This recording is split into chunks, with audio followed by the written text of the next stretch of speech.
जैसे उसने जल का पान करना आरंभ किया, वैसे बड़ी भीषण सिंह की गर्जना उसको सुनाई पड़ी। सिंह की गर्जना सुनकर भय के मारे उस मृगी ने छलांग लगा दी।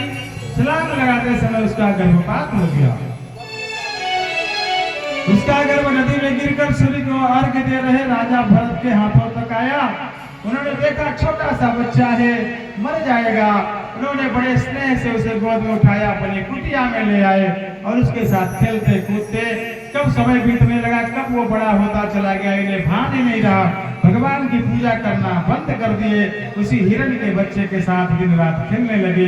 कभी उसकी उनकी गोदी में बैठता, कभी उनके बालों को खोलता, कभी उनके शरीर को चाटता। उन्हें अथाह प्रेम हो गया उससे। और इस प्रेम में क्या हुआ, भगवान का भजन पूजन सूर्यार्घ दीपक जलाना सब भूल गए।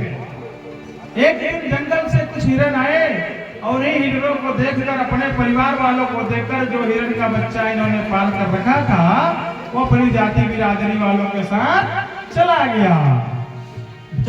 भरत जी शाम को कहीं आए तो उन्होंने देखा कि कुटिया में तो बच्चा नहीं है। जिन्हें बड़ा कष्ट हुआ, उससे इतना कष्ट इन्हें प्राप्त हुआ कि इन्होंने अपने प्राण उसकी स्मृति में ही त्याग दिए।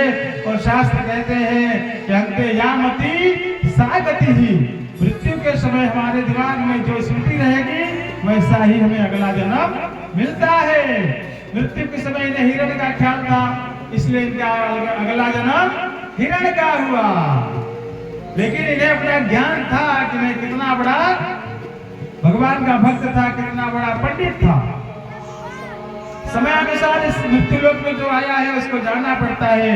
मृग के योनि से भी इनको छुटकारा मिला और अगला जन्म उन्हें, चूंकि उन्हें अपना ज्ञान याद था, इस कारण अगला जन्म उन्हें ब्राह्मण के घर में मिला। 4 भाइयों में छोटे थे, खाते पीते थे, लेकिन इस बार उन्हें याद था कि पिछली बार इतना बढ़िया भगवान की मैं तपस्या करता था, एक हिरण के बच्चे के मुंह में पड़कर मैं हिरण हो गया। इस बार किसी के मुंह में नहीं पड़ना है।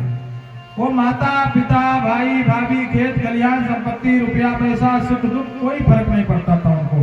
पागलों की तरह रहते थे, मौन होकर भगवान का भजन करते थे। कोई उनको कुछ भी कहे कोई फर्क नहीं पड़ता था।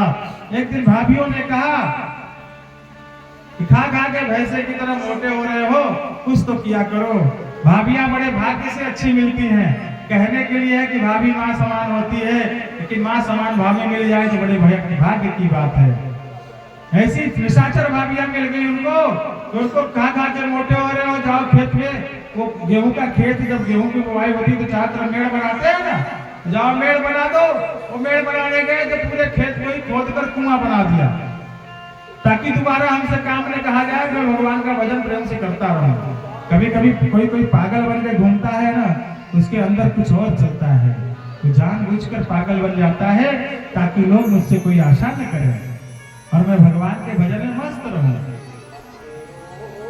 एक दिन भाई ने कहा कि जाओ, अब गेहूं बड़े बड़े हो गए, रखवाली करो, चिड़िया आती है सब फल खा लेते हैं उसका। तो गए खेत में, तो थोड़ी सी चिड़िया आई तो खुश हो गए, वाह क्या बात है, राम की चिड़िया राम का खेत, खा लो चिड़िया भर भर पेट। ऐसे और बुलाने लगे, जिसको आना है सब आओ खाओ। शाम को भैया आए कि घर ले जाते भाई, क्योंकि मुर्ग अपने से तो घर भी नहीं आएगा। घर ले जाने के लिए आकर देखे तो पूरा खेत साफ। बोले ये क्या हुआ? बोले कुछ नहीं भैया, पड़ोस वाले खेत वाले ने बता दिया कि जब चिड़िया चल रही थी तो चिड़िया को बुला रहे थे कि इधर मेरे खेत में आओ, ये खेत भगवान का है, तुम भी भगवान की हो, खाओ जितना खाना है खाओ। तो कुल मिलाकर घर से उनको निकाल दिया गया। कैसे नालायक को खिलाना भी पाप है। गांव के बाहर वन जैसा एक स्थान था, वहां पे जाकर रहने लगे। एक दिन क्या हुआ, एक डकैत भी उसी जंगल में रहा करता था।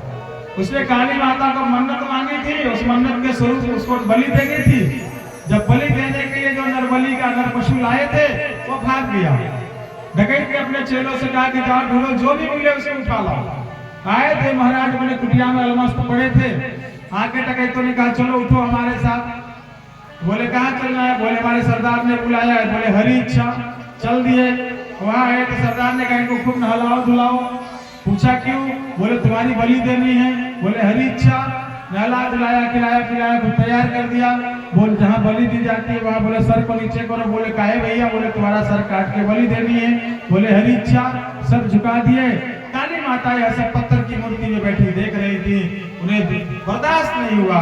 पत्थर की मूर्ति में से काली माता प्रकट हुई कि इतना अनन्य भक्त भगवान का है कोई, उसको डकैत के हाथों कैसे मुक्ति मिल सकती है?